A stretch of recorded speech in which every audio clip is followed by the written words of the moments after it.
Hello, class. Welcome to your science class. Today, we are going to prepare our upcoming periodic test. This is your chance to review all the important lessons we learned this quarter. We will going over the key concept, practice answering questions, and sharpen our thinking skills so that you will feel confidence and ready.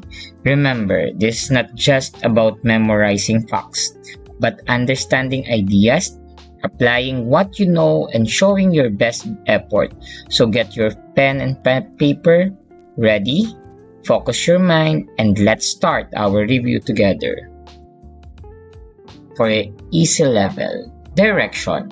Choose the letter of the correct answer. Number 1. Which Filipino scientist is known for their work in tropical medicine and for creating a mobile hospital? A.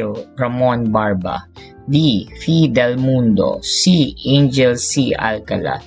D. Benjamin Almeda.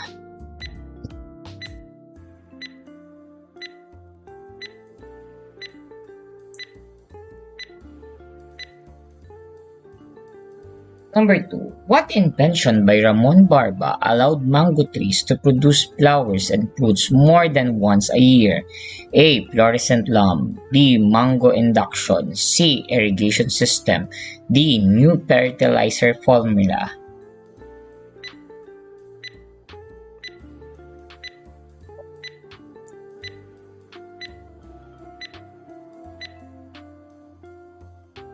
Which chemical property describes a material's ability to burn? A. Malleability. B. Brittleness. C. Combustibility. D. Density.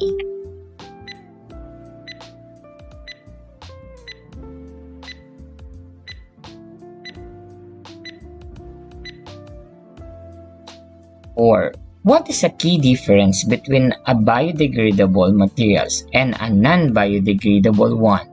A. Biodegradable materials are made of plastic. B. Biodegradable materials break down naturally. C. Non-biodegradable materials can be burned. D. Non-biodegradable materials are always metal.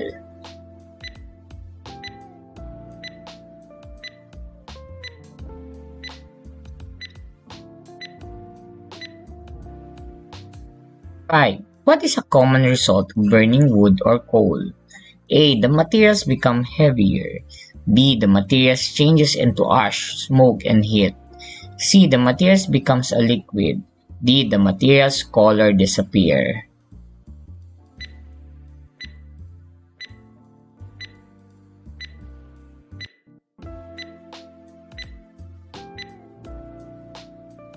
Six. A science process skills used to sort objects into groups based on their similarities is called what? A. Classifying. B. Communicating. C. Observing. D. Measuring.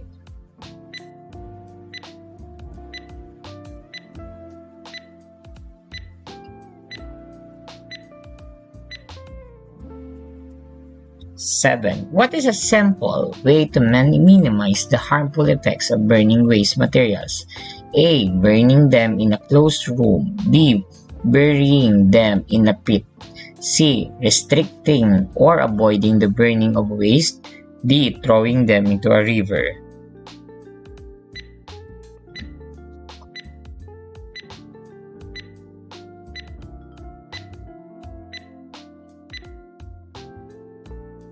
A. Which of these is a famous foreign scientist known for developing the polio vaccine? A. Albert Einstein. B. Marie Curie. C. Jonas Salk. D. Isaac Newton.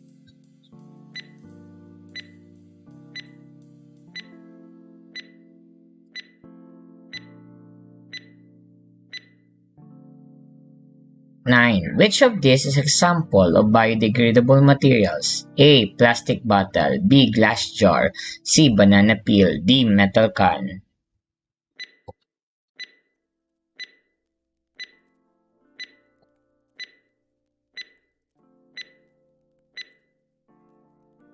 Number 10. What property of materials refers to each ability to react with other materials such as acid or bases? A. Physical property. B. Chemical property. C. Malleability. D. Brittleness.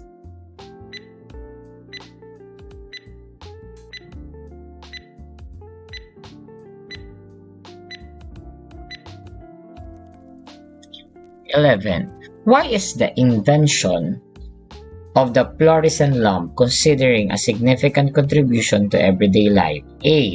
It helps us cook food faster. B. It provide more energy efficient lighting. C. It purifies water. D. It is used to build houses.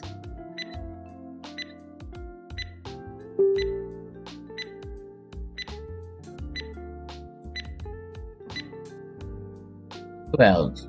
How does the biodegradable property of materials like a banana peel help the environment? A. It makes the garbage smell better. B. It breaks down easily and can be used as fertilizer. C. It turns into a plastic when buried. D. It can be recycled as a new banana.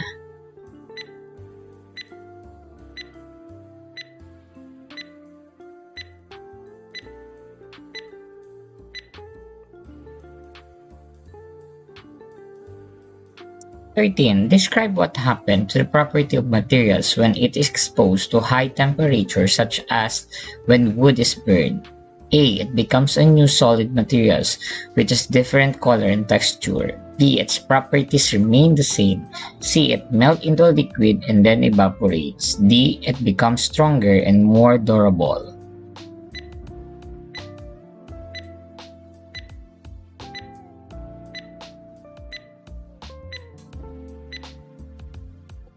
(14) Why is it important to handle reactive materials with care? A. They might look dangerous. B. They can explode, produce harmful gases, or cause burns. C. They are expensive. D. They are too heavy to carry.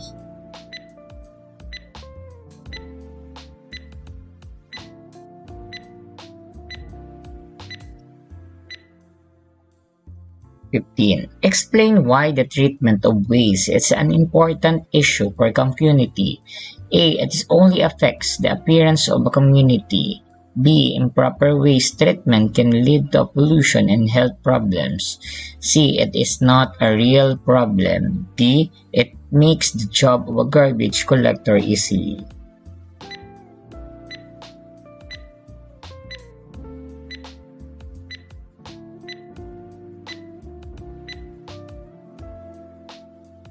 (16) The local government starts a campaign to separate waste into nabubulok biodegradable and di-nabubulok and non-biodegradable. What's the main purpose of this campaign? A. To make waste bags look different. B. To make it easier to burn all the waste together. C. To improve recycling and composting effort. D. To punish people who don't follow the rules.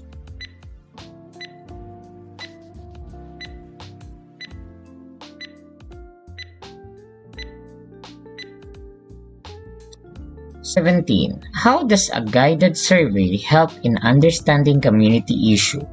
A. It provides a simple way to complain about problems. B. It collects information and opinion to find the roots of the problem. C. It gives power to a single person. D. It makes the community look more organized.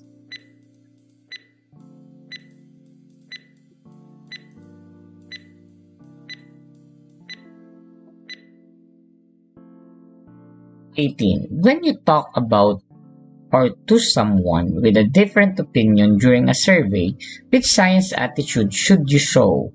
A. Arrogance. B. Closed-mindedness. C. Open-mindedness. D. Fear.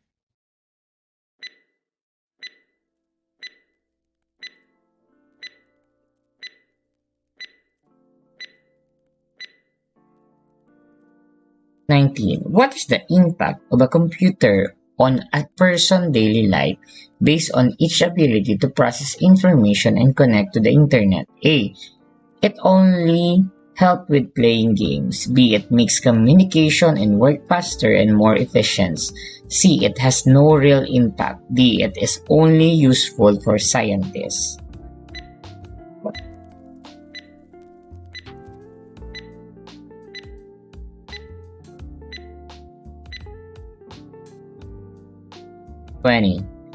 Why is composting a good way to handle biodegradable waste? A. It makes the waste disappear completely. B. It creates harmful chemicals. C. It turns waste into useful soil fertilizer. D. It makes the waste smell worse.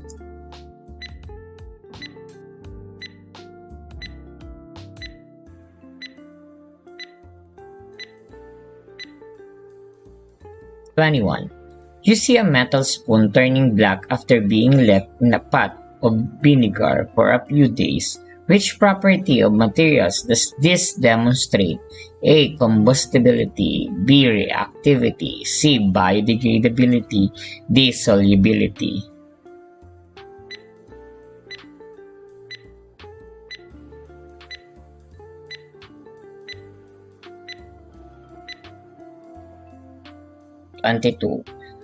Your teacher asks you to find a solution for the growing problem of plastic waste in your school. Based on your knowledge, what is the best first step? A. Burn all the plastic waste. B. Design a system to classify the plastic waste for recycling. C. Throw all the plastic waste in a big pile. D. Ignore the problem and hope it goes away.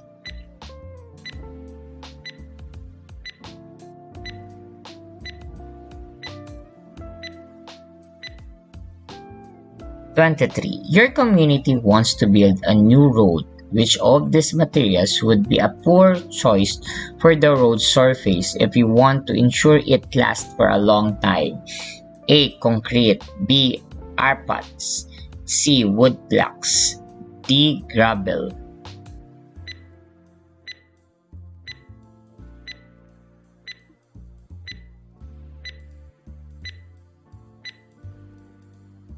A student is conducting a survey on air pollution in their neighborhood.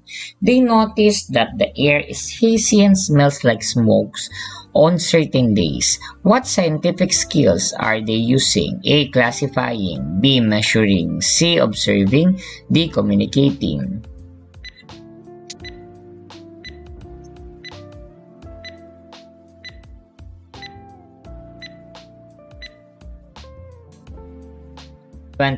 Your mother wants to use less plastic at home. Based on your understanding of materials, which item could you suggest she use instead of plastic food container? A. Another plastic food container. B. A paper bag. C. A glass jar. D. Styrofoam bags.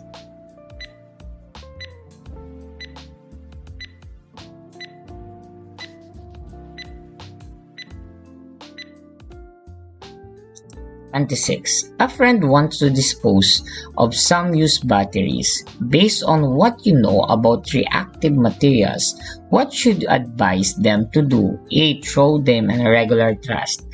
B. Bury them in a backyard. C. Take them to a designated e-waste collection center.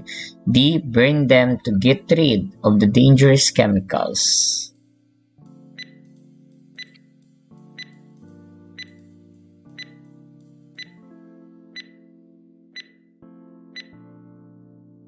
As students want to conduct a survey about community health issues related to waste, what is the most important step before starting a survey? A.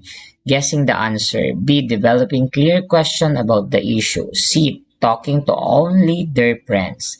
D. Writing down what they already believe.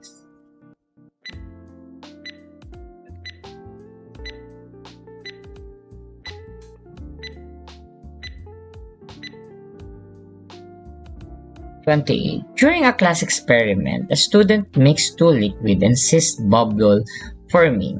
What does this observation likely indicate? A. Physical changes occurred. B. The liquids are just hot. C. The liquids are reacting with each other. D. Nothing happened.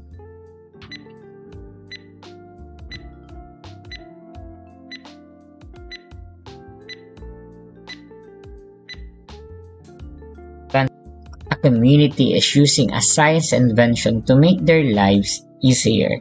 Which of this example fits this description? A. Using a wheel for a water. B. Using a solar power lamp for light or at night. C. Using a spoon for eating. D. Using a tree for shade.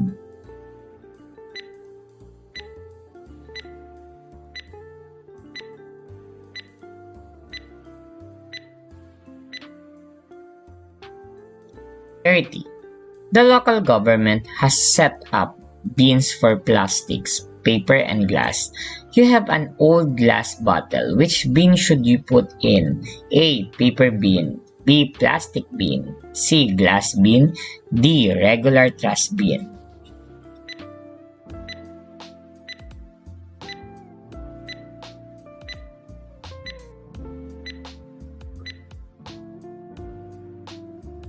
A community has a severe problem with waste buildup. They decide to burn all the waste in an open field to get rid of each quickly. What is the most likely negative consequence of this action? A. The waste will be gone forever. B. The air quality will improve. C. Burning will release toxic smokes and pollutants into the air. D. The soil will become more fertile.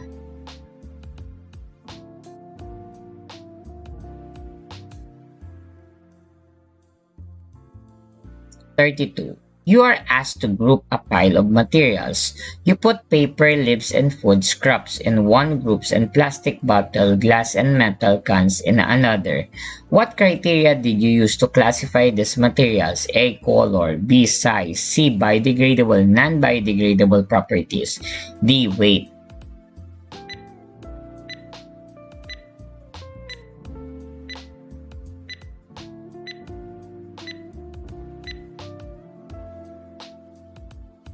33. During your survey, you find that a lot of household waste is not being properly segregated. What can you infer about the community attitude toward waste management? A. They are all lazy. B. They might not be aware of the importance of segregation. C. They enjoy throwing trash everywhere. D. They are all scientists.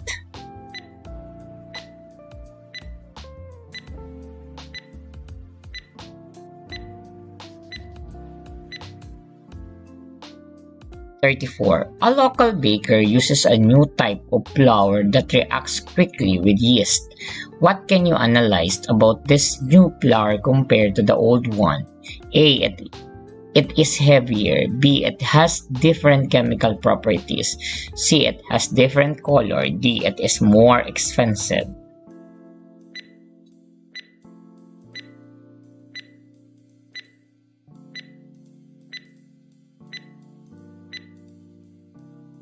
35. The community decide to use a simple method to treat their dirty water. They notice that after a few days, the water becomes clearer. What can you analyze about the process they use? A. The process removed harmful pollutants and dirt. B. The process made the water hotter. C. The process made the water colder. D. The water just cleared up by itself.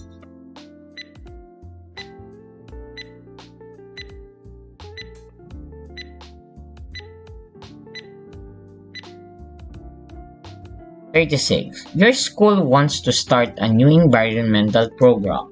Which of the following ideas is the most effective and why? A. Planting a tree and never watering it. B. Restricting the use of plastic straws and providing reusable alternatives. C. Telling students to throw trash everywhere they want. D. Writing a report and not sharing it with anyone.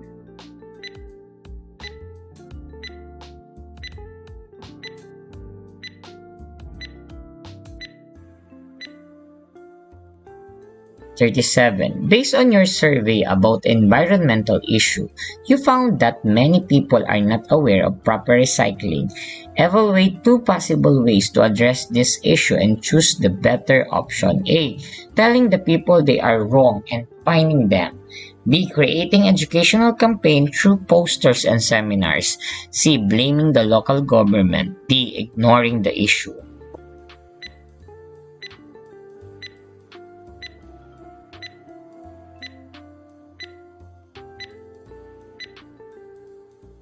38. Create a simple slogan to encourage your neighbors to compost their kitchen scraps. A. Throw everything in the trash.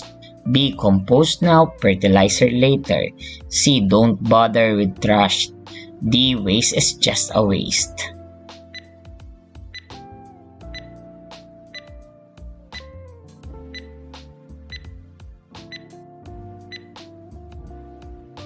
39. Imagine you are a scientist. Design a simple experiment to test if a new material is biodegradable. Describe at least 2 steps of your experiment. A. Bury the materials in the soil. Observe it over several weeks and record any changes like decay or decomposition.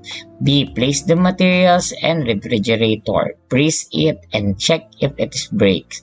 C. Paint the materials with water and wait for it to change color. D. Put the materials under sunlight for 1 hour and see if it melts.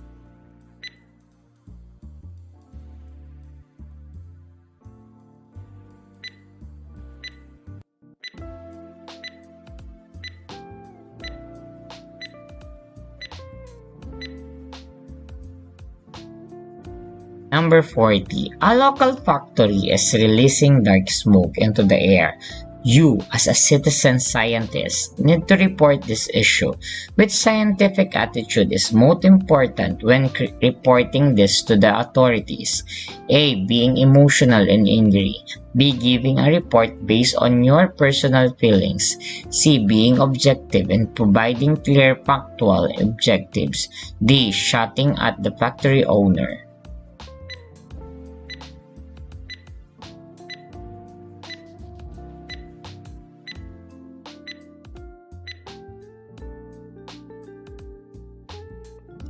This is the answer key.